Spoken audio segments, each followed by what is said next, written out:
திருச்சியில் தவறான சிகிச்சையால் மாணவி உயிரிழந்த நிலையில் அதனை கண்டித்து சக மாணவிகள் உறவினர்கள்லாம் சாலை மறியல் போராட்டத்தில் ஈடுபட்டிருந்தாங்க. இந்த நிலையில தான் போராட்டத்தில் ஈடுபட்டவர்களோட இந்து சமய அறநிலையத்துறை அமைச்சர் ரமேஷ் பேச்சுவார்த்தை மேற்கொண்டிருந்தார். அந்த காட்சிகளை நாம் இந்த நேரத்தில் பார்ப்போம். கைவிடப்பட்டதா என்ன டிமாண்ட்ல சொல்லிருக்காங்க.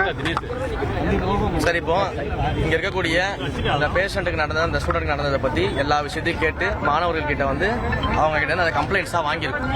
ஸோ சம்பந்தப்பட்ட ட்ரீட்மெண்ட் கொடுத்தவங்க, அதே போல இங்க அவங்களுக்கு யார் யாரால என்னென்ன இடையூறுகள் ஏற்பட்டுச்சு அது எல்லாத்தையும் ஸ்டூடெண்ட்ஸ் கொடுத்துருக்காங்க. ஸோ உடனடியாக முதல்ல அவங்க மேல தற்காலிகமாக நடவடிக்கை எடுக்க சொல்லி மாவட்ட ஆட்சியர்கிட்டும் காவல்துறை அதிகாரிகளுக்கும் சொல்லியாச்சு. அதுக்கு அவங்க கம்ப்ளைண்ட் கொடுத்துருக்காங்க. இதை நம்ம முதல்ல அந்த நடவடிக்கை எடுப்போம். அதே போல மாண்புமிகு முதலமைச்சர் அவர்களுடைய அறிவுறுத்தலின்படியும் ஹெல்த் மினிஸ்டருடைய அறிவுறுத்தலின்படியும் சென்னையிலிருந்து ஒரு ஸ்பெஷல் இன்வெஸ்டிகேஷன் டீம், ஓகேங்களா, ஒரு அனஸ்தேஷியா டீம், ஒரு ஸ்பெஷல் இன்வெஸ்டிகேஷன் டீமை ஃபார்ம் பண்ண சொல்லியிருக்கோம். அந்த டீம் இங்க அந்த சம்பந்தப்பட்ட அந்த பேஷண்ட் ஸ்டூடெண்ட்டுக்கு என்ன ஆச்சு அப்படின்றத இன்வெஸ்டிகேட் பண்ணுவாங்க. இன்வெஸ்டிகேட் பண்ணிட்டு இன்கேஸ் அந்த இன்வெஸ்டிகேஷன்ல இவங்க எல்லாரும் சொல்றபடி ஏதேனும் ஒருவேளை தவறுகள் நடந்திருந்தால் பாரபட்சம் இல்லாம அதில் இன்வால்வ் ஆகிட்டு அத்தனை பேர் மேலேயும் அரசாங்கம் நடவடிக்கை எடுக்கும். இதை நம்ம சொல்லியிருக்கிறோம்.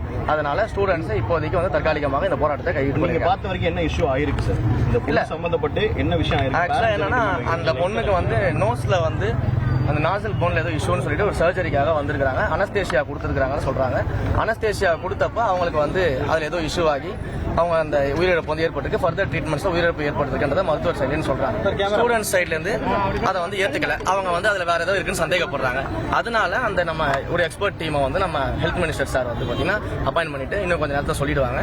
அந்த டீம் இன்வெஸ்டிகேஷன் பண்ணி ப்ராப்பரான நேர்மையான விசாரணை நடத்தப்பட்டு என்ன நடந்துச்சுன்னு நேர்மையா அதை பார்த்து அதுல இவங்க சொல்றபடி ஏதேனும் தவறு நடந்திருந்தால் சட்டப்படி எல்லா நடவடிக்கை எடுப்போம். ஆக்சிஜன் பற்றாக்குறையில இருந்ததுன்னு சொல்றாங்களே. சரி, எல்லா கம்ப்ளைண்ட்ஸுக்கும் ப்ளீஸ், இது வேற விஷயம் அது வேற விஷயம். எல்லா கம்ப்ளைண்ட்ஸுக்குமே ஹெல்த் மினிஸ்டர் சொல்லியாச்சு. இந்த ஹாஸ்பிட்டல் மட்டும் இல்ல, தமிழ்நாட்டில் இருக்கிற எல்லா ஹாஸ்பிட்டல்ஸையும் ஆய்வு பணிகள் நடந்துகிட்டு இருக்குது. நம்ம கவர்மெண்ட் ஃபார்ம் பண்ணி நீங்க பாத்துப்பீங்க. எல்லா கவர்மெண்ட் ஹாஸ்பிட்டல்ஸும் இன்வெஸ்டிகேஷன் போயிட்டு இருக்குது. மக்கள் கிட்ட இருந்து குறைகளை வாங்கிட்டு இருக்கிறோம். ஒவ்வொன்றா நம்ம செய்ய ஆரம்பிச்சிருக்கோம். ஸோ அதற்கான டைம் ஸ்பேஸை நீங்க கொடுங்க. எல்லாமே மிக தரமான மருத்துவ சேவையை நம்ம அரசாங்கம் வழங்கும், முதலமைச்சர் வழங்குவார். சரிங்களா? பேசிட்டு இருக்கிறப்ப நிறைய மக்கள் இடைமறிச்சு இங்க இருக்கக்கூடிய நிறைய சொன்னாங்க. இவ்வளவு நாளா பட் ஆதங்கத்தை என்கிட்ட சொல்றாங்க. அதை சரி பண்றதுக்கு தான் நாங்க வந்திருக்கிறோம். நியூ கவர்மெண்ட் ஃபார்ம் பண்ணி இப்ப ரீசெண்டா தான் ஃபார்ம் பண்ணணும். உங்களுக்கு தெரியும், தமிழ்நாடு முதலமைச்சர்கள் எல்லா தரப்புலையுமே எல்லா நடவடிக்கையும் எடுத்துக்கிட்டு இருக்கிறாரு. அதன்படி ஒவ்வொரு அரசு மருத்துவமனையும் உயர்தர சிகிச்சை அளிப்பதற்கு ஏற்றவாறு தமிழ்நாடு முதலமைச்சர்கள் அனைத்து நடவடிக்கை எடுப்பார். நன்றி.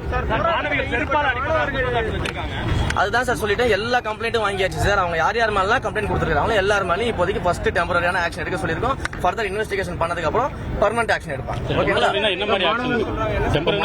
எதுவும் ஆக்ஷன் எடுத்தா ஒருவேளை எடுத்தாங்கன்னா அவங்க யாருக்கிட்ட இந்த கிரீவன்சஸ் எல்லாம் அட்ரஸ் பண்ணுவாங்க? என்னுடைய நம்பரே கொடுத்துட்டு தான் சார் வந்திருக்கேன். அவங்களுடைய ரெப்ரசன்டேட்டிவா 2 மாணவர்கள் நம்பர் கொடுத்துருக்காங்க. அவங்க கிட்ட டைரக்டா என்னுடைய பர்சனல் நம்பர் கொடுத்துருக்கேன். எதுனாலும் கூப்பிட சொல்லியிருக்கேன். அந்த மாணவர்களோட எஜுகேஷனுக்கு எந்த விதமான பாதகமும் யாராலும் ஏற்படாதுன்ற வாக்குறுதியை நான் கொடுத்துருக்கேன். எல்லாமே செய்வோம். பாத்துக்கிறேன். நன்றி. சார் கவர்மெண்ட் எடுப்பாங்க சார். அந்த ரூல் படி என்ன ஆக்ஷன் எடுப்பாங்க. போராட்டத்தில் ஈடுபட்டவர்களோடு அமைச்சர் பேச்சுவார்த்தை நடத்தியதை தொடர்ந்து செய்தியாளர்களை சந்தித்த காட்சிகளை பார்த்தோம். இனி செல்லும் இடமெல்லாம் செய்தி. தந்தி டிவியின் வாட்ஸ்அப் சேனலை ஃபாலோ பண்ணினா செல்ல இருக்கும் இடமெல்லாம் செய்தி. இதோ QR கோட் இப்பவே ஸ்கேன் பண்ணுங்க, ஃபாலோ பண்ணுங்க.